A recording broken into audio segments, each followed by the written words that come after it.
تو میرے اللہ نے کہا روزہ جن پر اثر تھا یمامہ کی جنگ ہو رہی ہے، یہ صدیقی دور میں، ابو بکر صدیق کے دور میں مرتدوں کے خلاف سب سے خوفناک جنگ لڑی گئی۔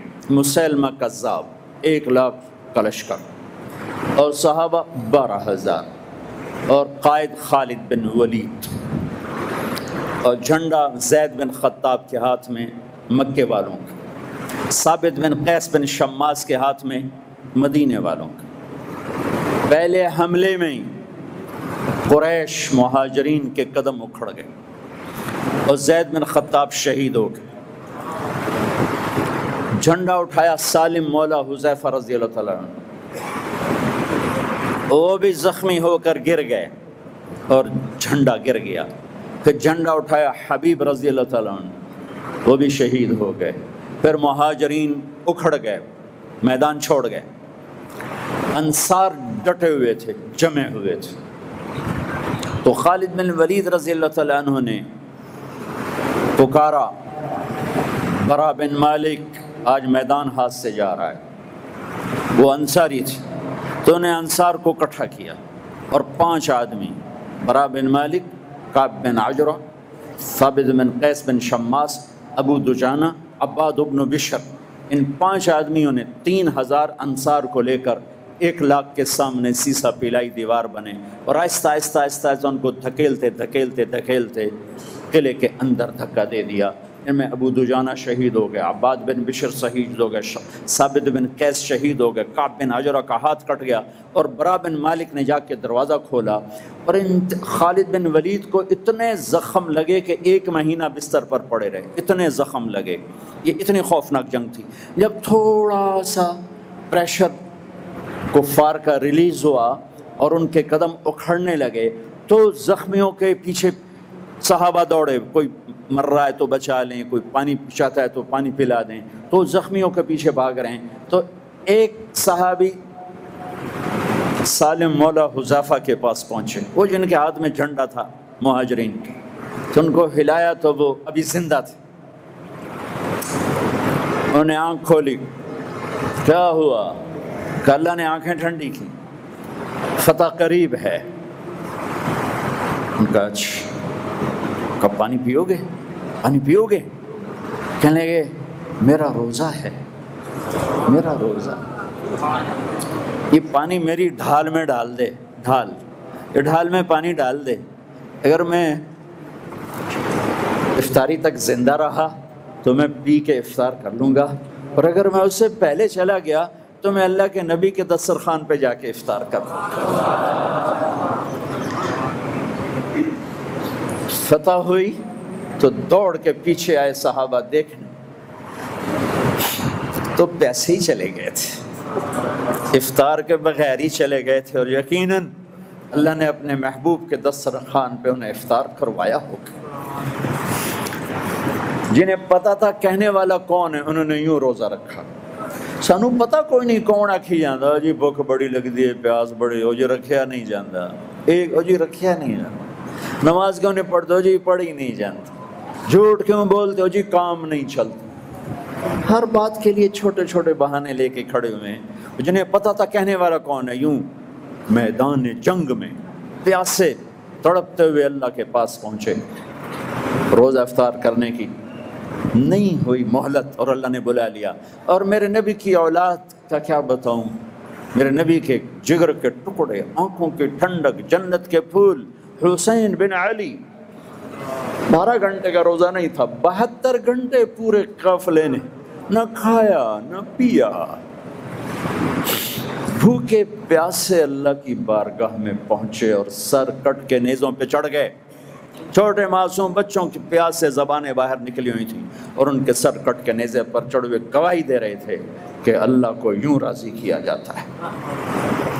لاہور کا تاجر ایک جملے میں کہتا ہے، پھر سود کے بغیر بڑا کاروبار تو ہو نہیں سکتا۔ ریڑھی والا، میں اس کو کیا گلا دوں، ریڑھی والا کہتا ہے جی جھوٹ کے بغیر تو پھر پھل نہیں بکتا، کاروبار نہیں بکتا، کیا کریں۔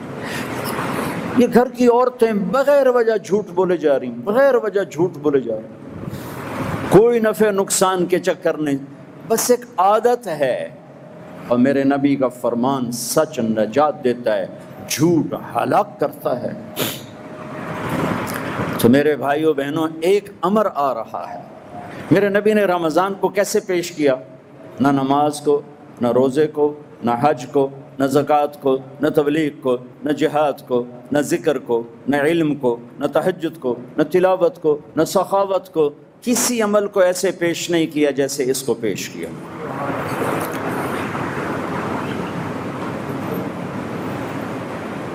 روزے کب فرض ہوئے؟ جب آپ مدینہ تشریف لے گئے تو ہجرت کے دوسرے سال۔ پہلا رمضان روزے فرض نہیں، دوسرا ہجرت کا سال، شعبان کی 2 تاریخ اور دن پیر کا، پیر کے دن شعبان کی کیا بھائی 2 تاریخ، اور میرے نبی پر کتب علیکم الصیام کی آیت اتری، اور مہینہ ستمبر یا اگست۔ میرے نبی نے 9 رمضان دیکھے، 9، اور سارے گرمی میں دیکھے، سردی میں نہیں دیکھے۔ ہمارا رمضان گرمی میں ہے، شاید اللہ نے اپنے نبی کا سارا رمضان گرمی میں گزارا تاکہ امت کو پتہ چلے کہ میں نے اپنے حبیب کو بھی پیاس اور بھوک چکھائی ہے، تو تم کیوں نہیں بھوکے پیاسے رہ سکتے اس کی محبت میں، اس کی اطاعت میں۔ 9 رمضان آئے سارے شدید گرمی، چونکہ آپ 20 ستمبر 622 عیسوی مدینہ انٹر ہوئے، 8 ربیع الاول اور نبوت کا 14واں سال یا یکم ہجری کہہ لو، آپ مدینے میں انٹر ہوئے 20 ستمبر۔ تو گرمی تھی شدید، وہ سال ستمبر تک روزہ نہیں آیا، اگلے سال ستمبر تک رمضان آ گیا، اور وہ یوں پیچھے جا رہا ہے، اگست میں جا رہا ہے، جولائی میں جا رہا ہے، جون میں جا رہا ہے، اور جون تک، اور جون میں آپ دنیا اللہ کے پاس چلے گئے۔ آخری رمضان آپ کا جولائی، جو کہ آپ 7 جون کو دنیا سے تشریف لے گئے، تو اس سے جو پچھلا رمضان تھا وہ جولائی کے اینڈ میں ہوگا۔ تو میرے نبی کا سارا رمضان شدید گرمی میں ہے، شدید گرمی۔ اپنی امت کو تسلی دلا دی کہ میں بھی پسینے برداشت کر کے جا رہا ہوں، بھوک پیاس برداشت کر کے جا رہا ہوں۔ تو اب میرے نبی نے رمضان پیش کیسے کیا؟ اب ممبر پر آئے اور کھڑے ہو گئے، ماذا یستقبلکم وماذا تستقبلون، وہ کون آ رہا ہے، تم کس کے آگے کھڑے ہو؟ تو صحابہ پریشان ہوئے، کون آ رہا ہے، کون آ رہا ہے؟ پھر آپ نے کہا ماذا یستقبلکم وماذا تستقبلون، کون آ رہا ہے، کس کے سامنے کھڑے ہو؟ تو نے ادادے ویکھیا بندہ ہی کوئی۔ پھر آپ نے کہا ماذا یستقبلکم، وہ کون آ رہا ہے، کس کے سامنے کھڑے ہو؟ تو عمر رضی اللہ عنہ کھڑے ہو گئے، یا رسول اللہ سن تو کوئی بھی نہیں نظر آ رہا، تو اوحی نزل، کیا کوئی وحی آ گئی؟ آپ نے کہا نہیں۔ عدو حضر، کوئی دشمن آ گیا جس نے آ کے اٹیک کرنے اور ہم تیاری کریں؟ اللہ نہیں۔ تو پھر کیا ہے؟ میرے نبی نے فرمایا رمضان آ رہا ہے، وہ آ رہا ہے کون، وہ آ رہا ہے کون، وہ آ رہا ہے کون، رمضان آ رہا ہے۔ ایسے اللہ کے نبی نے کسی عمل کو نہیں پیش کیا جیسے آپ نے رمضان المبارک کو پیش کی۔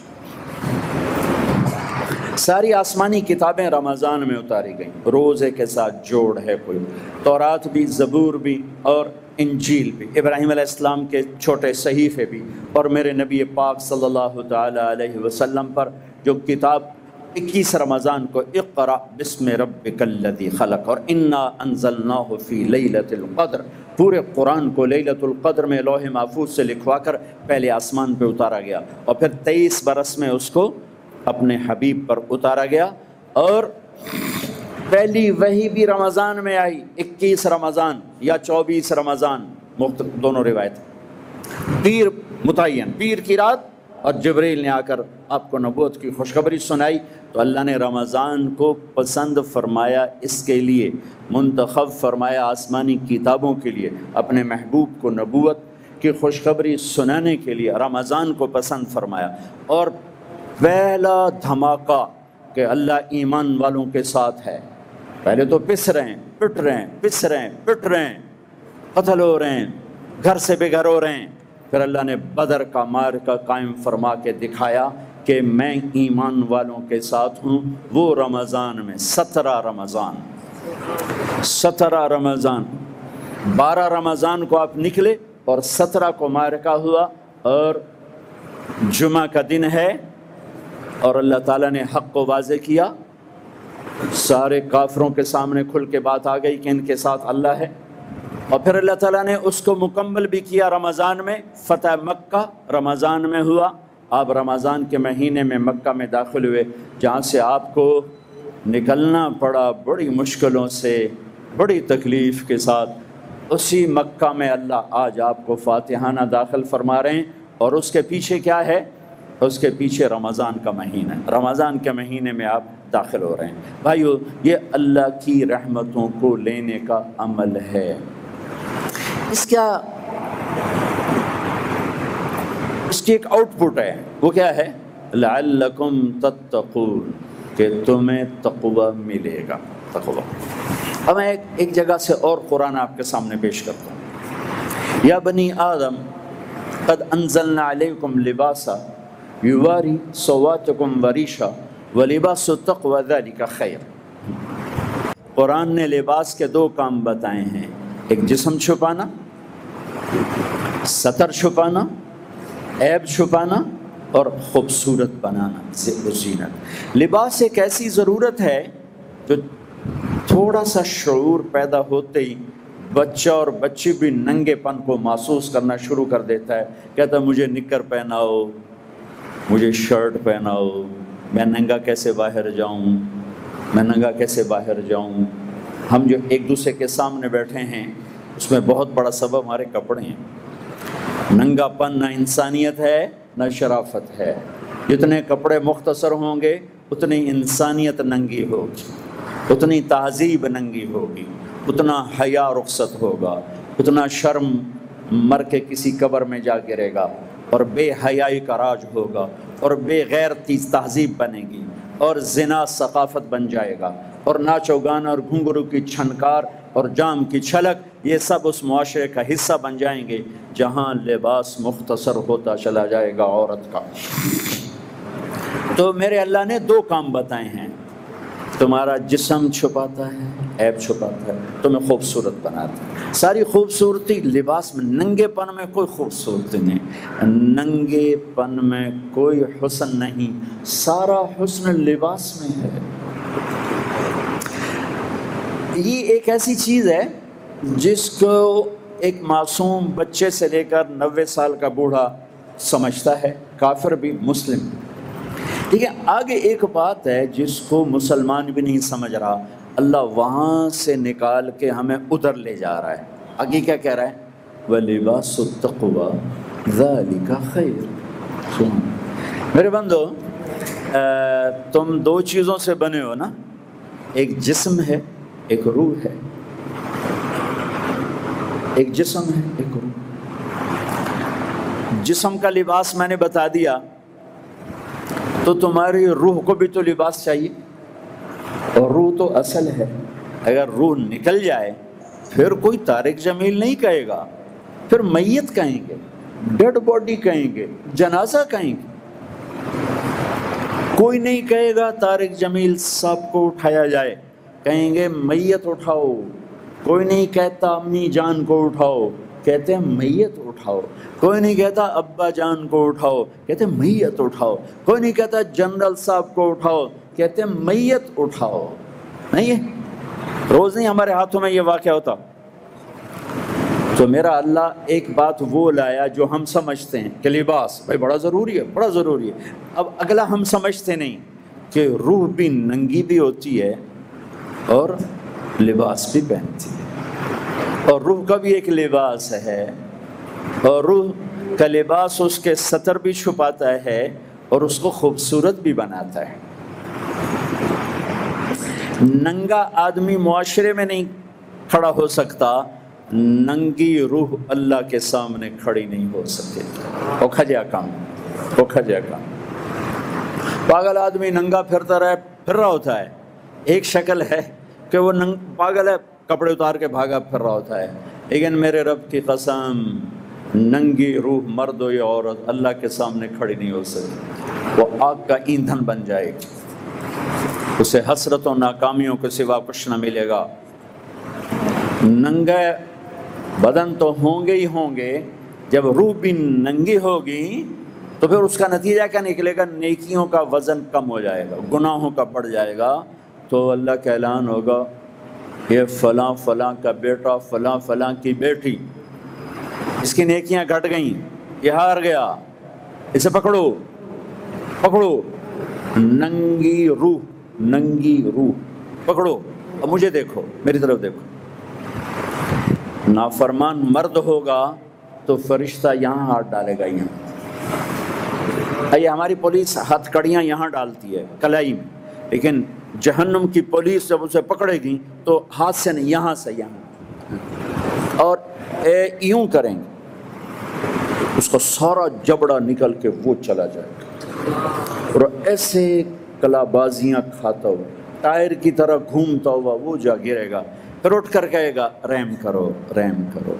وہ کہیں گے رحمان نے نہیں کیا، ہم کیا کر سکتے ہیں؟ عورت کے منہ میں ہاتھ نہیں ڈالیں گے، عورت کو سر کی چوٹی سے پکڑیں گے اور ایک جھٹکا دیں گے، ویسے کلا بازیاں کھاتی وہ جا گرے گی، اٹھ کے کہے گی رحم کرو۔ وہ کہیں گے رحمان نے رحم نہیں کیا، ہم کہاں سے کریں؟ یہ ننگی روح ہے جس سے آج اللہ کے سامنے کھڑے ہونے کی کوئی ہمت نہیں ہے، یہ جہنم کا ایندھن ہے۔